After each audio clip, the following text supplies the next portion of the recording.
Good afternoon. We are so happy to be here with you to talk about our second session of three around how a bill becomes a law and how to advocate effectively. I am Shannon Shelley Tremblay. I'm the director of the Alabama Disability Advocacy Program. And the Alabama Disability Advocacy Program, you may know of it as ADAP. We are Alabama's Protection and Advocacy Agency, also known as the PNA. We work to protect and expand the rights of people with disabilities across the entire state. And we are one of the three programs that make up the Alabama DD network. We are included as part of the network, which also includes the UCEDD and the DD Coalition. And we are proud to be a partner in the Partners in Policy Making program, which is the sponsor for this effort. ADAP is part of a national network created by federal law, and we help people with disabilities and their families understand their rights, navigate and learn about the services and the systems that allow them to have their rights met and speak up for themselves. And our goal is to build an Alabama where people with disabilities can live, work, and learn and be active in their communities however they choose. Since 1976, Alabama ADAP has worked to prevent abuse and neglect across Alabama and to promote equal access, independence, and full community partnership. As you'll notice from this slide, we do our work by providing information and referrals, technical assistance, training and education, and advocacy support, which also includes legal representation. Each year, we set priorities based on input from individuals and families across the state and community partners like our partners in the DD network. We make sure that each year our limited resources have the greatest impact they possibly can. You can learn more about ADAP by going to our website on the slide that you just saw. And we are so pleased that in addition to the work that we do every day, we continue to partner with partners in policymaking. And as a partner, we support the participants and other members of the coalition by sharing our expertise, by bringing ADAP speakers to participate in the various training opportunities of PIPA. We also assist with projects wherever possible, provide data and information if that's helpful, and technical assistance whenever needed. And we participate as experts in our fields across the work that we do. The advocacy and training skills that people receive through PIPA are enormous, and they make a huge difference across our state. The alumni network is extensive and growing every year, and we're so proud to continue to be in a partner with PIPA and with all of the collaborators on this call. Thank you so much for allowing us to be here. Thank you, Shannon. I so appreciate your time. Um, we're excited to partner with ADAP, as well as you said, in the DD Council. The ARC of Alabama is in its fourth year running this year for the training and the legislative advocacy that all goes into Disability Advocacy Day, the annual event sponsored and hosted by a conglomerate of agencies, mainly the four that you see here. And we're looking forward to another successful event this year, February 25th from 11 to 12 at the State House. That's a Wednesday. We'll go over the agenda today as well as some of the updates on the bills that affect our community. But the first part that we want to focus on is the training. The training that we're bringing to you this week is plain language policy advocacy terminology. So there's a lot of words out there. Every field has its own vocabulary, right? If y'all can see what's on my screen, it's the AUCD, the Association of University Centers on Disabilities, Policy and Advocacy in Plain Language Glossary. So I've kind of highlighted some of the more frequently used words and terms in this. And in order for us to have effective advocacy, we really kind of need to start using the same language that the legislators themselves use and other advocates so that we're all on the same page in a conversation and they know what we are talking about and We understand what they are talking about. And so sharing a vocabulary that way just kind of helps everybody move forward in a conversation. So I'm going to try to share my screen again. Let me go back down here. All right. Y'all let me know if you can see this. Can y'all see that yet? Yep. Okay, good. All right, so I'm going to pull up the first one, and don't worry, it's a very long glossary. I'm not going over every word, but I have picked out a few of the important ones. And if you have questions about any of them you see and I don't talk about them, please feel free to contact us after this training. But we're going to start with the very first set of words that begin with the letter A. And the first one that I hope everybody recognizes and is super important to you, near and dear to your heart, is advocacy. Advocacy is easy to understand. It only means that you can speak up for yourself or for others. If you know somebody who likes to speak up for someone else or themselves when there seems to be an issue that is of concern or a problem or an injustice, then you know somebody who is probably a pretty good advocate. And so, in the world of disability, we all want to learn how to be really good, strong advocates and speak up for ourselves and each other because in the world of disability, there might be a lot of barriers, a lot of isolation, a lot of exclusion, things that negatively impact our lives, things that we don't want to happen, or just give you that, what I call the ick feeling. And so we try to avoid that, and a really good way to avoid that is to speak up, to say something about it when you see something. That's advocacy. The next one that I want to bring your attention to is affirmative action. Affirmative action is rules that the government or an organization, like a university maybe, uses to include different kinds of voices. Affirmative action is used to include people of different races, genders, sexualities, disabilities, and more. And so, affirmative action, you'll frequently hear referred to as people who are doing those things for those reasons. The next one I want to bring your attention to is the Americans with Disabilities Act, or the ADA. That's a very important law that says governments and most public places must be accessible to people with disabilities. That word right there, must, is very important. That's what helps us understand accessibility law. It became a law in 1990, so it's a fairly new law. And there's not a lot of other countries in the world that have a law like the ADA. So we're really happy that the United States does. And we hope to be able to advocate strongly to keep that in place and improve upon it where we can. Another word I want to bring to your attention is the word appropriations. That just means money that is set aside by formal actions by Congress for a specific use.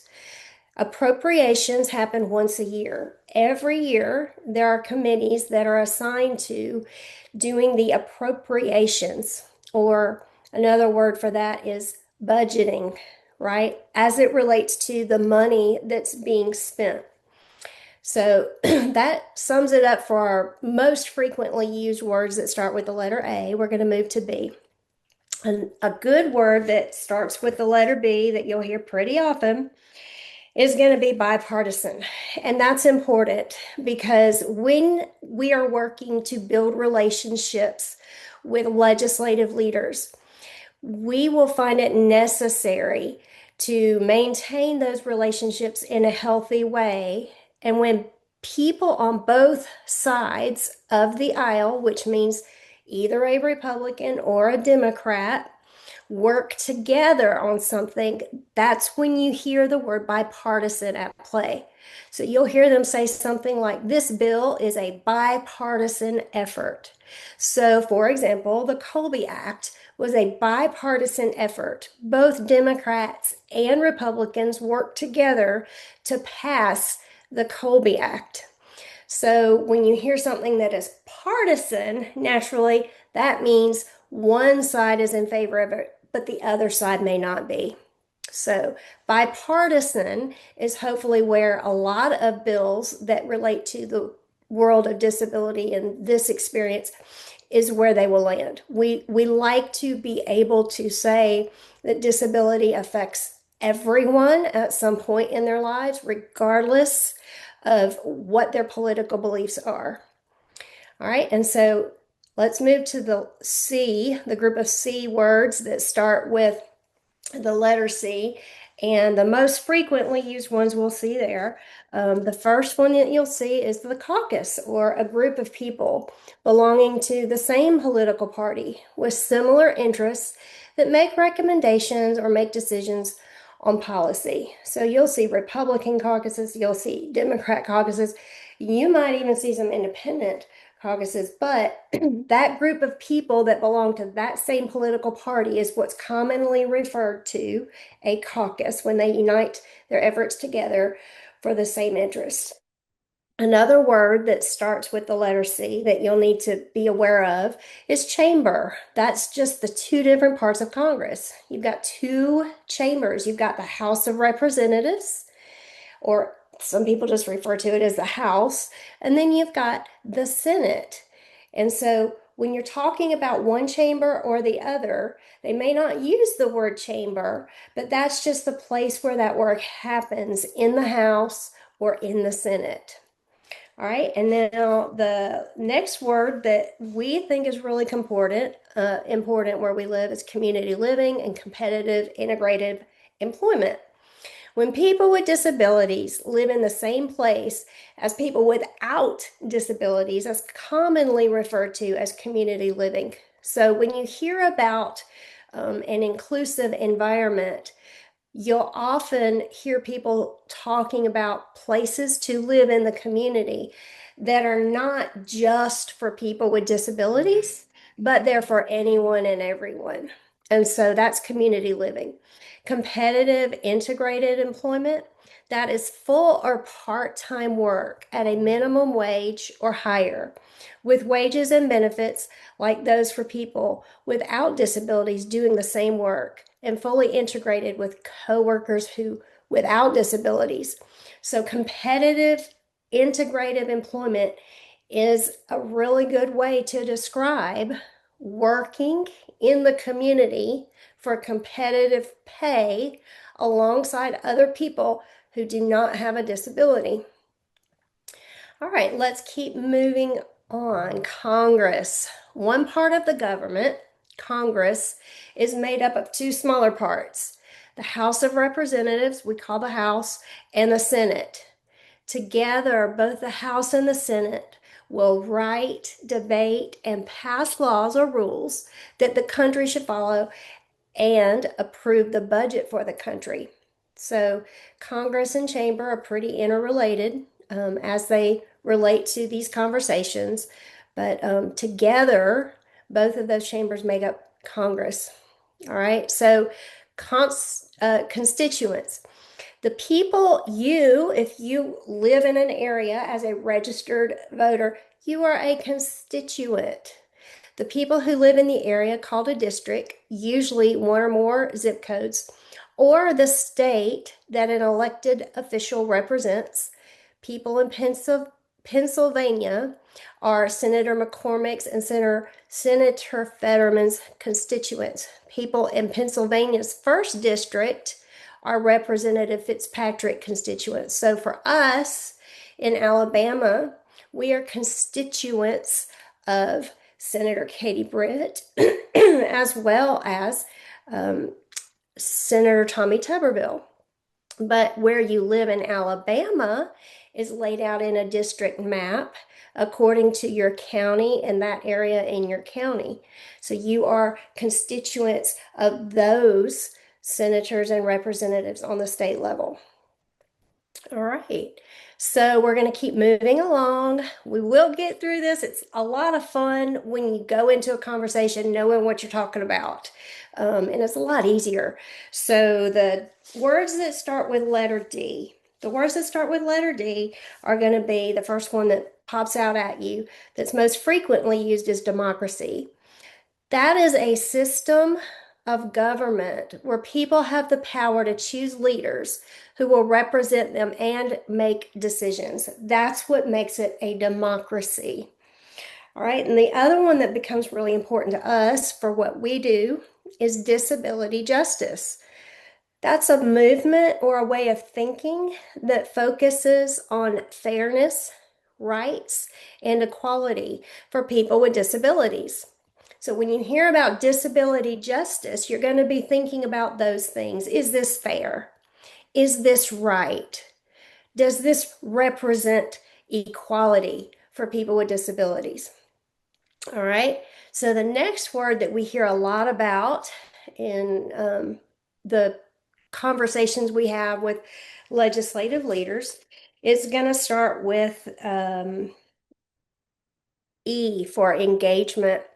That means just being involved or interested in something. So if someone says this advocate or that self advocate is really engaged, that means that they're involved and they're interested and they're having lots of proactive decisions being made on behalf of themselves or other people through conversation, through meetings, and through action on the legislative side of things where policy gets decided and laws get made.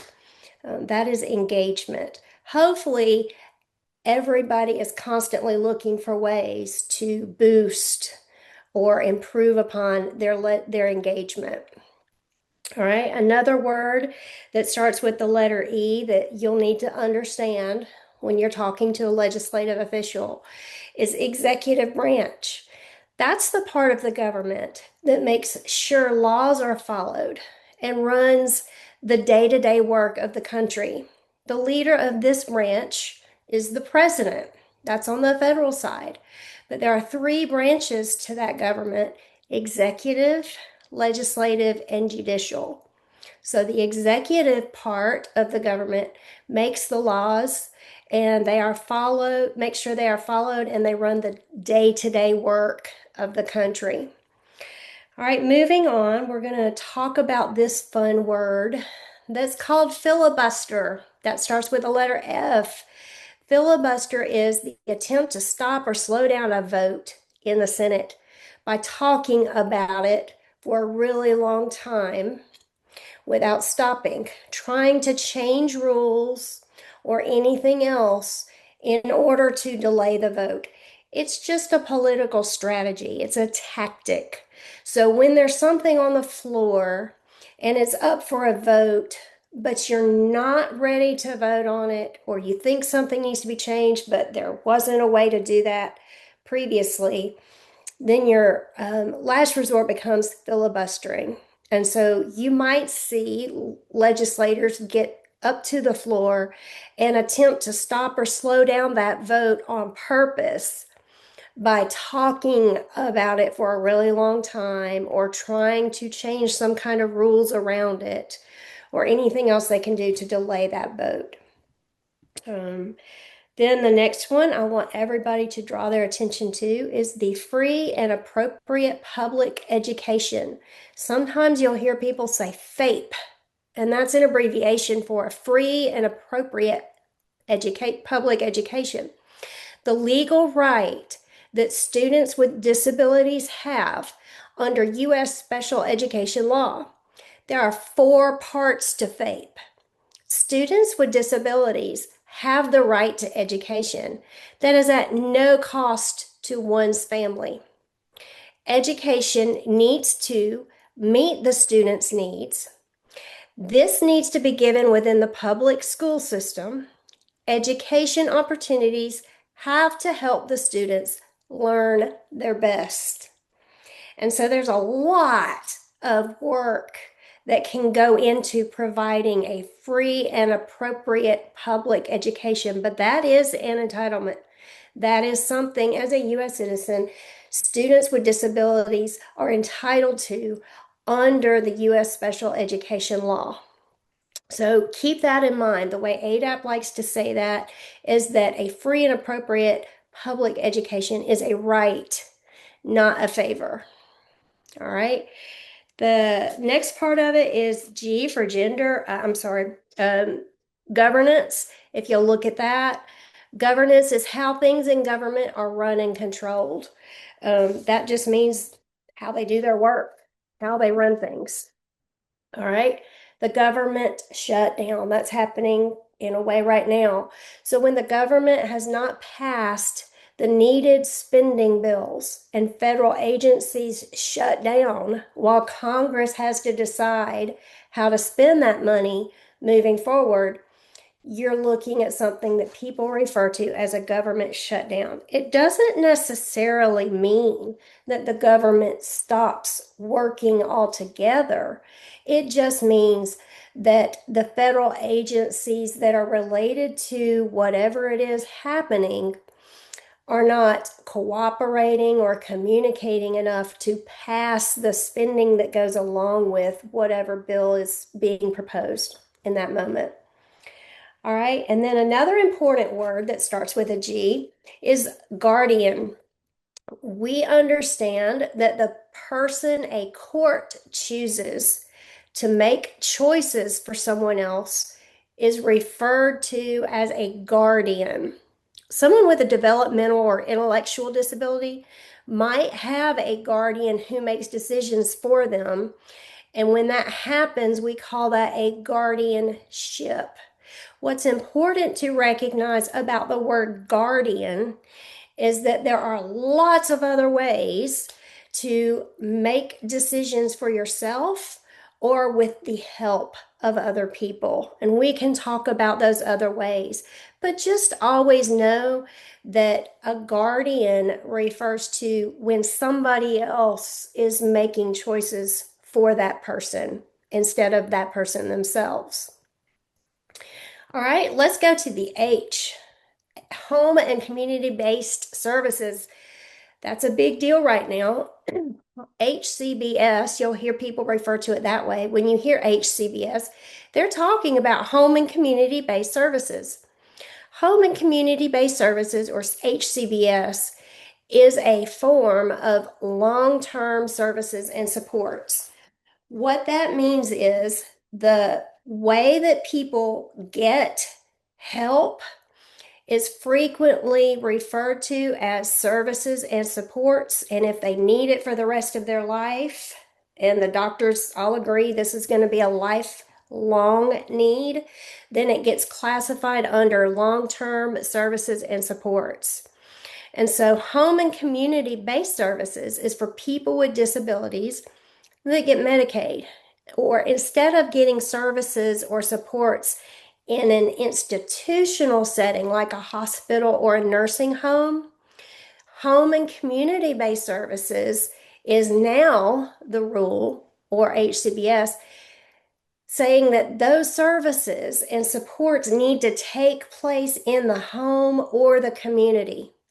So, home and community-based services, or HCBS, helps people with disabilities live much more independently than they would be able to if it were done only through hospitals or nursing homes or any kind of institutional-like setting. All right, let's go to I.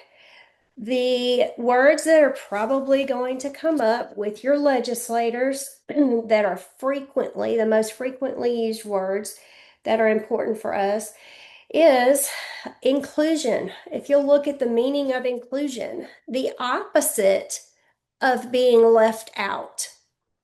It often means being able to be a part of a group or a part of something.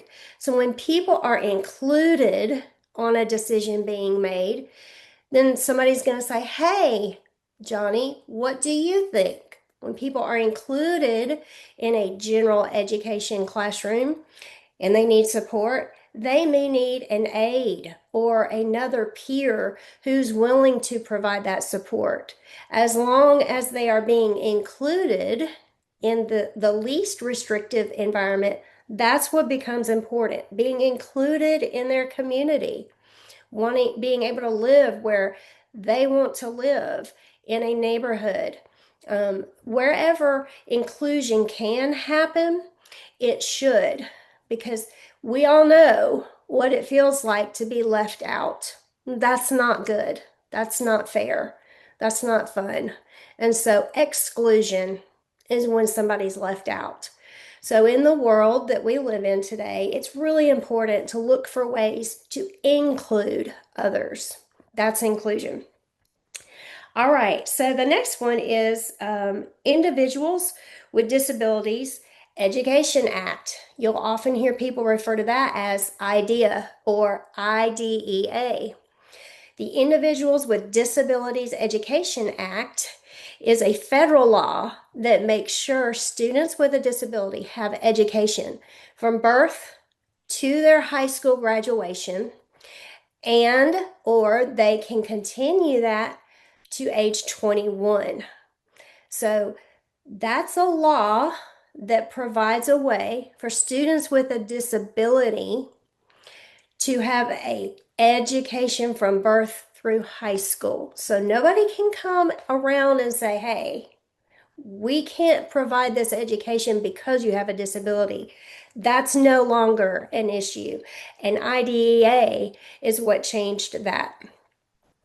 All right, so the next one we're going to look at and starts up on the very end of, there it is, the I's. That is interpreting the laws.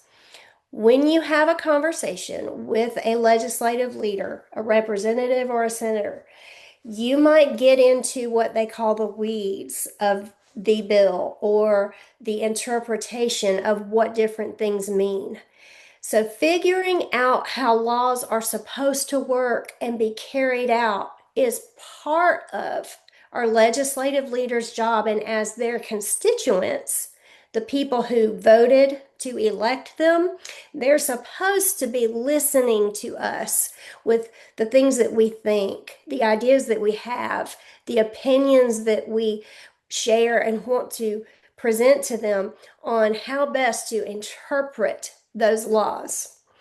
All right, and so the next part is the judicial branch. Remember, we talked about the federal government having those three parts of the government, the three branches. We talked about the executive branch. Well, this has to deal with the judicial branch. The judicial branch is the branch of government that makes sure the laws are applied fairly, equally, and consistently.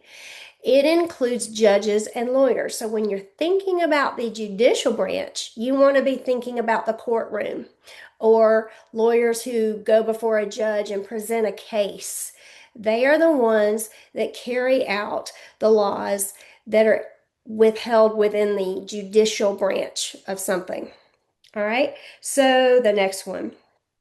L. We're going to start with our L's. Let's talk about what is a law. A law is a set of rules made and enforced by the government to help keep order and protect people's rights. That's pretty simple and straightforward. So if the government creates and enforces a law, it's supposed to be able to help keep order and protect people's rights. That's what is a law. The least restrictive environment, LRE. Remember, we talked about being able to be included in a group or a place that is the least restrictive environment. This is a key part of special education law that says students with disabilities should learn alongside students without disabilities as much as possible. That's what the least restrictive environment really means. So when you're talking about inclusion, sometimes it's also really important to remind legislative leaders that there's something called the least restrictive environment that's part of that law under IDEA. And the next one is legislation. Legislation is the preparation, drafting, and passing of laws from Congress by Congress. That's what they're doing. They are all in legislative session right now as we speak. Actually, today's a federal holiday, but normally they would be at the State House doing their work as a legislative body. So that work, the preparation of it, the drafting, and the passing of those laws by Congress is legislation. So the third branch of government is the legislative branch. And that's the government, the part of government that makes the laws. That is their sole responsibility, is making the laws, whether that's creating them, amending them, changing them, um, dropping them all together. They are the ones who are responsible for making the laws. All right, long-term supports and services, LTSS, that's important to us. Long-term supports and services are services that help people with disabilities to live everyday lives. These include lots of different things. Things such as help with eating, bathing, and dressing, or preparing meals, managing medicines, and house chores. So there's a lot of things involved with long-term supports and services, but basically, if you need help doing those things, then you will probably qualify for long-term service and supports if you're going to need help doing those things for the rest of your life, and doctors agree. If that's based on your disability, you would probably qualify for Medicaid. All right. The next one we're going to go down to is mandatory Medicaid and Medicare and the differences between the two. Mandatory means something that is required. It's required by law or some kind of rule, and it means it's something that you must do. So if somebody's telling you you have to do this, it is mandatory. My first recommendation would be check with somebody you know and trust that can help you be sure that what you're being told to do actually is mandatory. And if it's mandatory, make sure you don't get in trouble by not doing it. All right, so that's what the word mandatory means. There's several things in our laws that are created by our legislative leaders that become mandatory. So the next one I want to focus on is Medicaid, a healthcare program run by state governments. Medicaid helps people get health care if they have a disability or don't have a lot of money. And so when someone has Medicare, that means they're getting help from the state government somehow, whether it's through funding, supports, or services. The Medicaid agency or Center for Medicaid Services is what comes in and says, here, we're here to help. Let us come alongside you and help provide for these needs. Medicare is a federal program for people who are 65 or over. So not everybody gets Medicare until they're 65 or older, or they are under 65 with a disability and they meet those eligibility rules. So there's certain things that you have to be considered eligible for or you qualify for. That means you would be able to access the benefits through Medicare. All right, but you would have to be able to meet those because of a disability if you're under 65.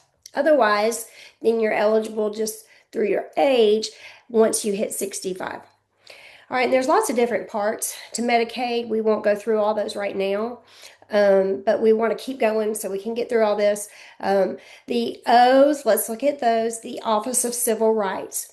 Offices in the government that look into cases where there may be discrimination against people, including people with disabilities. So that's important for you to know, and ADAP can fill you in all about the Office of Civil Rights and how to work with them if you feel as though you've been discriminated against. Let's look at P for policy. Policy is a set of rules or guidelines that are made by the government to help decide something. So sometimes people prioritize those policies and say, we want to make sure this happens this year because it's important to us. So when you hear policy priorities, you know they're going to be talking about issues that our network or other organizations have decided are more important to work to fix. So when you go to different websites or you talk to different people in different organizations, they might not all share the same policy priorities. But if you're talking about someone who works within the field of disability, it's pretty likely that they are all going to have very similar, if not the same, set of priorities as it relates to policy. So that means an agency like ADAP, an agency like UCEDD, or the Alabama Council on Developmental Disabilities, alongside the ARC of Alabama, have very similar, if not the same, set of priorities as it relates to policy that affects people with disabilities in our state. So those are policy priorities, things that are important that we want to focus our work on so we can fix or change. All right, so wrapping this up, we're getting close, we're almost there. Let's go to the R's. The R's are things that you'll hear frequently. The most commonly referred to R's that you'll hear in a conversation when it comes to policy, procedure, legislative laws, you'll hear something about reauthorization. This is a term related to laws. It means to pass the law again, to changes or updates after many years have passed or after a law has expired or ended. So sometimes when you have a law, somebody will write something into it and say, this is the law for this amount of time. But when we get to this date, then we need to take another look and make sure this law is still good. And if it's not, we might want to change it. And if it's just really bad, we might want to let it go altogether and it does not get reauthorized. But a lot of laws, like the ABLE Act, had what they call sunset revisions made, where their amount of time for it to work this way gets extended because it's going well. And that's when you want to reauthorize something. All right. And so the next one is going to be recess. An in-district work period is when members travel home to their states and districts to talk to their constituents.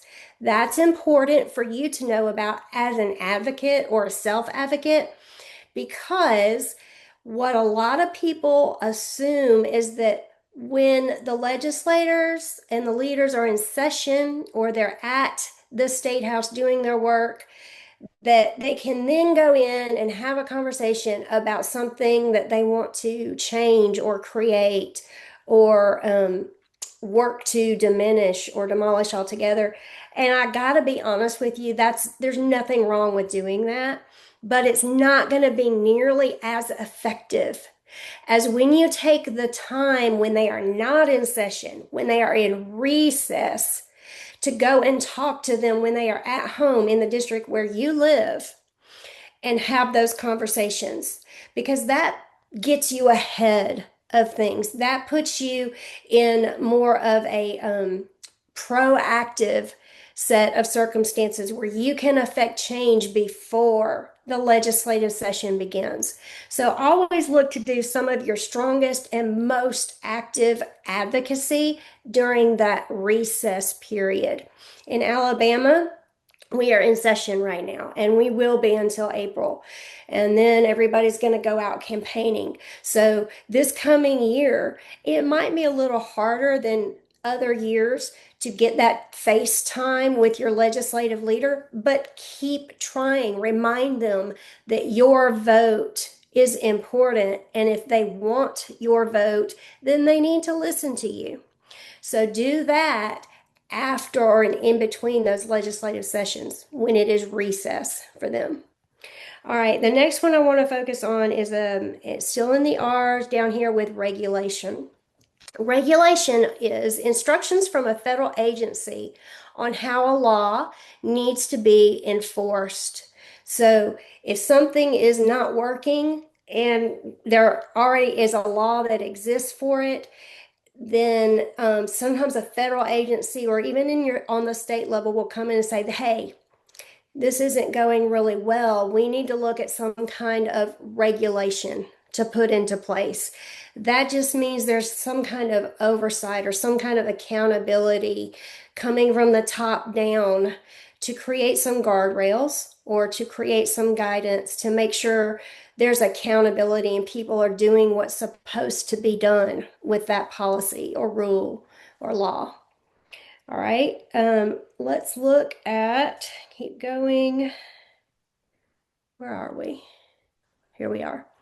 Regulations are created and set by a process called the Administrative Procedure Act, or APA, which makes sure that agencies follow a fair and clear procedure when making new rules. The procedure first is that an agency proposes a rule. When an agency like the Department of Health and Human Services, or HHS, decides it needs a new rule, it publishes the proposed rule on a federal register so everybody knows what they're doing. They can't do it behind closed doors. They have to publish anything new and changing on that register. This makes it public. People, businesses, or groups can then comment on that proposed new rule. And then after viewing the comments, the agency might make changes to that rule. Then they can adopt and publish the final rule after listening to the public. So they can't just go and set a regulation. There are regulations that get set, but there's a procedure that follows that opens that for public comment or people like advocates or self-advocates to come in and say, hey, I like this, or hey, I don't like this, and tell them why. All right, and so the next one I want to look at is the Rehabilitation Act. That's important for us. A law that gave people with disability rights, made unfair treatment of people with disabilities illegal, and made sure the government makes technology accessible. That became a law in 1973. So the Rehabilitation Act is still at play, and it still gives people with disabilities rights and makes sure that the people with disabilities are not treated unfairly, and you have access to technology as much as possible to give you the services and supports you may need. So that's an important one to know about. All right, we're in S. Are you ready for S? So the next one we want to look at with S is seclusion. Seclusion is the state of being isolated or kept away from others. Hopefully, you and nobody you know is actively being secluded, because if they are, that's typically when we see a lot of abuse or neglect occur. It's the opposite of inclusion. So the state of being isolated or kept away from others is seclusion, and we don't like that. That's not ever a good thing. Segregated is a lot like inclusion, separate from others, but it's based on your differences. So being segregated, put in a different place from other people because there's something different about you, is usually never okay, unless it's something you choose to do on your own. But if it's being forced upon you, that's something that we call segregation, and that's probably not good either. All right, so the next one I want to focus on, Social Security. Social Security is a federal program that provides money to older adults and people with disabilities. Many people get money from Social Security when they retire or stop working, but other people can get money from Social Security if they are disabled and they can't work, or they can't work very much, just a little here and there as they are able. And so Social Security is a program that provides money to people in those situations.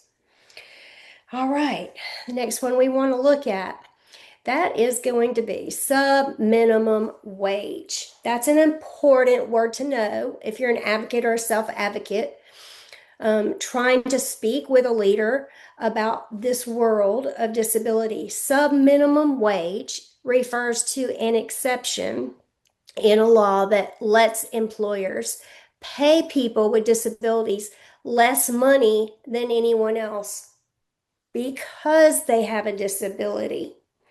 And so we want to avoid situations that set people up for something like sub minimum wage when they can or should be getting at least minimum wage, if not more.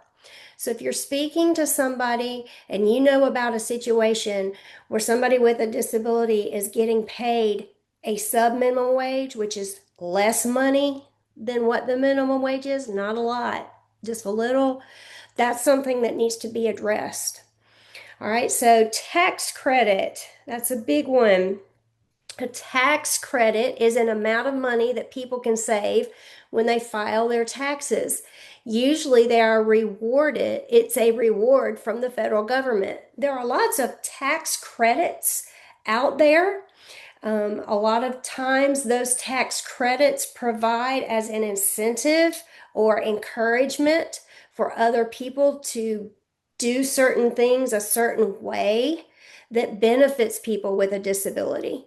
So, a tax credit is money that people can save when they file on their taxes if they do something a certain way and it benefits a certain group or a certain policy or procedure. That's a tax credit. All right, the Rehabilitation Act, a civil rights law that says that people with disabilities must have equal access and opportunities to people without disabilities, that people without disabilities have. The Supreme Court, the highest and most powerful court in the U.S.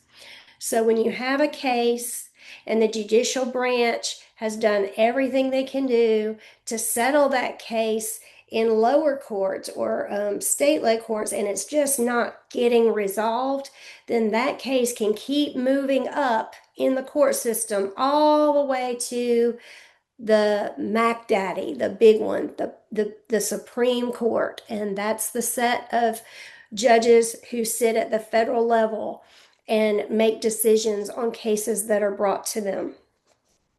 All right, so the U, we've got one word under U, but it's an important one, and I would love for our legislative leaders to hear all about it.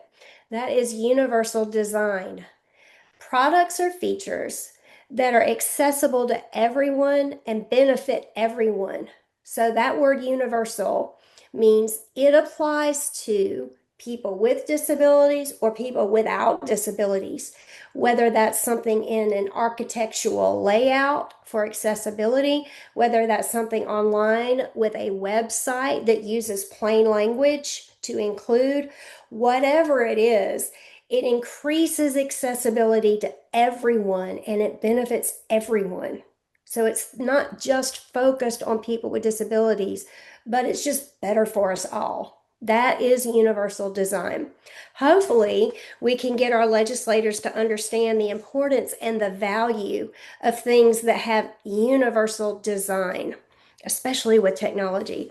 That's going to become really important as we grow and go into the future.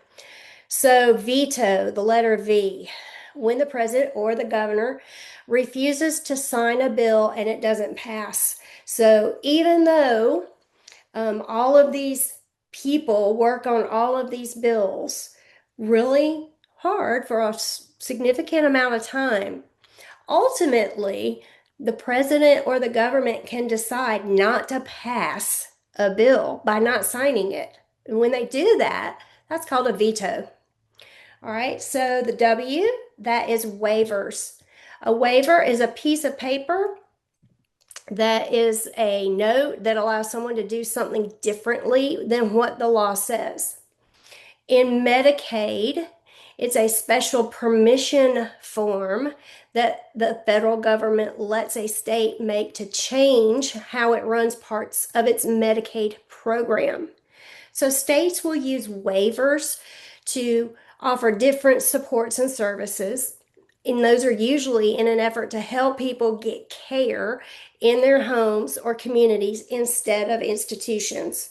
So that's what a waiver is. It's a form or a note that gives somebody permission to do something differently as it applies to Medicaid. All right. So work incentives and work requirements are important too. We can talk about those. They kind of go along with subminimum wage and Medicaid and all that. But that is the glossary of plain language legislative policy terminology. That's a lot, but that's basically a set of words that you need to know about when you're having conversation with your elected officials so that everybody's on the same page. If you saw anything in that list that I did not cover, please feel free to reach out. I'll be glad to go over any of these with you personally, one-on-one. But I'm going to toss it over at this time to our executive director, Tim Cooper at the ARC of Alabama. He is going to talk to you, and I'm going to screen share the Disability Advocacy Day agenda for our speakers. And we're going to then turn it over to anybody else that wants to add to the list of bills that we are watching. So thank you for paying attention to that, and we will move right along. I don't see Mr. Cooper online right now. Oh, he's gone. Okay, well, I can do it. That's fine. All right. Can y'all see this? Yes? Not No? yet, no. All right, let's try again. Now we can see your screen. Okay, how's that? Perfect. All right, so this is our Disability Advocacy Day 2026. Our speaker agenda. These are the people who have agreed to come and speak with us on Disability Advocacy Day. You can see that it starts at 11. We encourage everybody to please do your best to get there by 10:30 because we know from experience parking is always an issue, and getting to the actual location of the front lawn at the State House may take you a good 20 minutes, if not more. So if you'll get there at 10:30, you should be on time, right? So the speakers will start at 11 with Mr. Tim Cooper, our executive director. He will welcome everyone. And then at 11:05, we will have self-advocate, the director of self-advocacy, Niles Valentine with ADMH, do our call to prayer. And then we will have the president of People First of Alabama, David Risling, do our song and salute. And then we'll move right around to Associate Commissioner Camille Camizzi at ADMH for her introduction. And then we have some legislative leaders. We've got Senator Arthur Orr, Senator Marika Coleman, who will be talking about the bills they are sponsoring. And then we will have Mr. Darrell Powell. He's going to give an introduction for Miss Auburn University 2025, Ashlyn Powers. She's going to be speaking about her platform for the year, which is supporting people with intellectual and developmental disabilities in the state of Alabama. And then we will hear from a few more legislative leaders. We've got Representative Lee Halsey, Representative Adeline Clark to speak about the bills they have sponsored. And then we will hear from a self-advocate who is Mary White. She works at Children's Hospital Speech and Hearing on her personal story and journey with a disability. And then we will hear from one more leader, Senator Keith Kelly, about the bill he has sponsored. And then Miss Linda Russo will introduce information about Partners in Policy Making Alabama. And then I'll wrap things up with instructions on how to go inside the State House and meet with your elected officials and have conversations with them. And hopefully you'll get to use some of these big words we just talked about in those conversations as you share with them whether or not you support the bills they have sponsored and any of the other bills that we have listed we'll be watching. So that is our agenda. We will be emailing that out to everyone as soon as possible. If you want to get updates on those, we'll be emailing that out as well. These bills came to us from the external DD report. We have since added quite a few, and I'll just go through those real quickly. As you're looking at these bills, you'll see their code, which is at the front where it says HB or SB, and then there's a number that follows, and then you'll see the sponsor's name, the title of the bill, the last action as of about a week ago, and then the latest version of it if it was amended. But basically, we've had we're moving and shaking over there in that state house, and we've had several added that are not on this list. So those would include Senate Bill 113, the HCBS bill itself, which is looks like House Bill 445.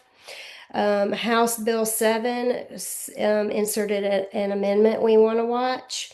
House Bill 406 and House Bill 396. So those have all been added to this list to watch as well.